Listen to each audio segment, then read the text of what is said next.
Un pasteur qui demande de l'offrande avant de prier pour son fidèle est un envoyé du diable.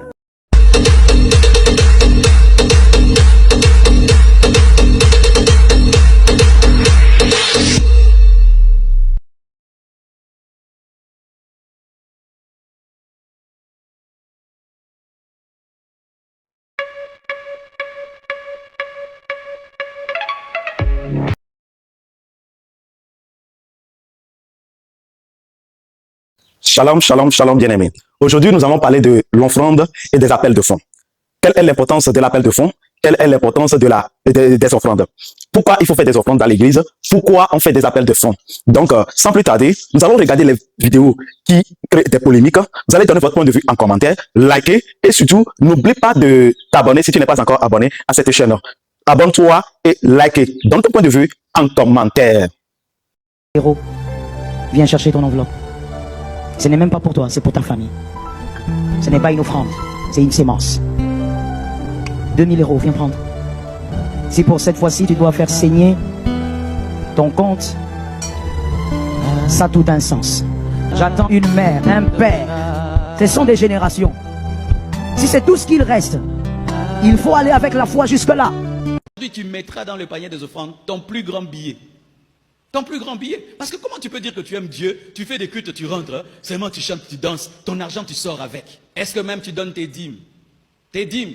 Tu as 5 années de vol, 10 ans de vol. Et tu veux que Dieu te bénisse. As-tu déjà donné à Dieu 100 000 $? Il y a déjà des gens dans cette église qui ont déjà donné à Dieu 100 000 $. Dans cette église. As-tu déjà donné à Dieu 70 000 $? Il y a quelqu'un qui a déjà donné dans cette église 70 000 $. As-tu déjà donné à Dieu 50 000 $?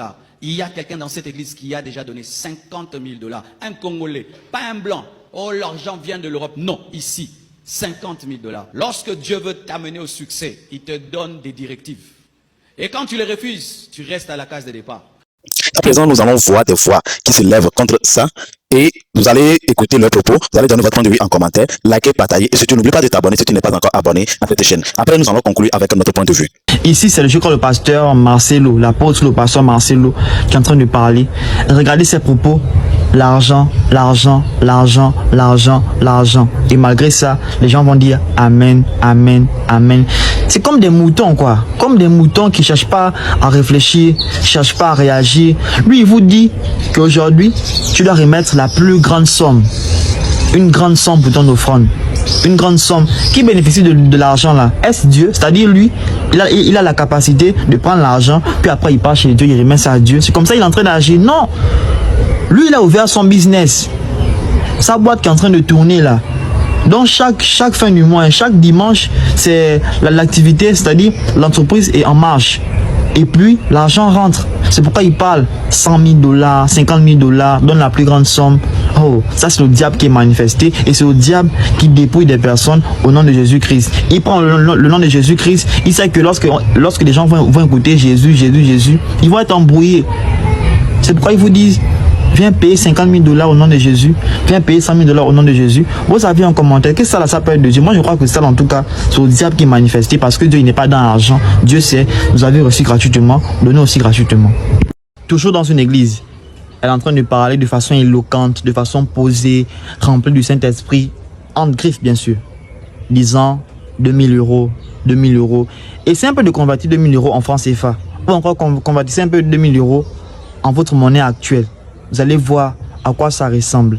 Est-ce que Dieu a envoyé des personnes afin de venir s'enrichir? Dieu, il sait qu'il y a des pauvres. Dieu, il sait qu'il y a des misérables. Dieu, il sait que ses enfants souffrent. Est-ce qu'il va venir encore pour venir les dépouiller? Quel est ce Dieu-là qui dépouille ses enfants? Quel est ce Dieu-là qui vient s'enrichir avec l'argent de ses enfants? Alors que ces enfants n'ont même pas la possibilité de subvenir à leurs besoins. Mais ce Dieu-là envoie des personnes afin de venir s'enrichir. Pour vous aider là, c'est le diable qui agit ainsi. Parce que Dieu ne peut pas agir ainsi là. Dieu, il sait que son enfant n'a pas l'argent. Et puis même il dit au commencement était la parole. C'était pas l'argent, c'était pas les miracles, c'est la parole. L'œuvre de Dieu, c'est de croire en celui que Dieu a envoyé. Et il a dit quoi? Ce que vous avez reçu gratuitement, donnez aussi gratuitement. Est-ce que Jésus a demandé l'argent à des personnes? Jésus a ramené Lazare à la vie. Est-ce qu'il est allé chez les parents de Lazare disant que bon, on va faire des comptes afin de voir un peu combien vous pouvez me payer parce que j'ai ramené Lazare à la vie? Ce genre de comportement-là, c'est le diable qui est manifesté. Bien-aimés, nous devons offrir à l'Église, nous devons donner à l'Église pour soutenir l'œuvre de Dieu. Vous savez, si nous cotisons à l'Église, c'est dans nos cotisations qu'on peut payer ou bien on peut nourrir la famille pastorale et les missionnaires. Et c'est dans nos offrandes que la mission peut aller de l'avant. Si on envoie un missionnaire en mission, c'est avec ce que nous nous donnons dans nos églises, c'est dans ça qu'on va prélever pour soutenir ces personnes-là. On ne peut pas envoyer des missionnaires en mission sans rien leur donner comme l'argent. Il faut forcément de l'argent pour les faire avancer, pour qu'ils puissent se nourrir là où ils iront pour évangéliser. Ou bien, en d'autres termes, c'est grâce à nos offrandes qu'on peut construire l'église. Nous-mêmes, nous ne pouvons pas nous laver, nous pouvons quitter la maison en étant propres, aller à l'église avec nos voitures et rentrer dans un lieu de culte où c'est sous appartement ou bien sous une arbre. Non, non, non. Il faut forcément qu'on rentre dans une église pour adorer. Maintenant, c'est grâce à nos offrandes qu'on peut construire l'église. En d'autres termes, c'est grâce à nos offrandes qu'on peut entretenir l'église. Si l'église est déjà construite, alors c'est grâce à nos offrandes qu'on peut entretenir l'église. C'est grâce à nos offrandes qu'on peut soutenir les veuves et les orphelins. C'est grâce à nos offrandes qu'on peut faire avancer la mission de Dieu. Donc, si on sollicite des offrandes, que ça soit 100 euros, 200 000 euros, 2 000 euros, 100 000 euros, si tu as la capacité, tu donnes.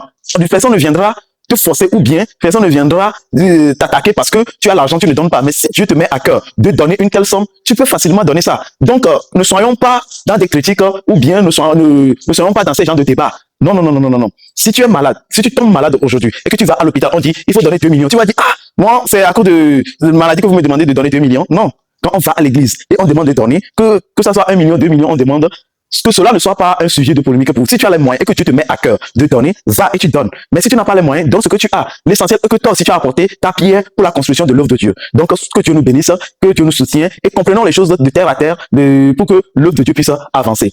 Que Dieu te bénisse. Amen.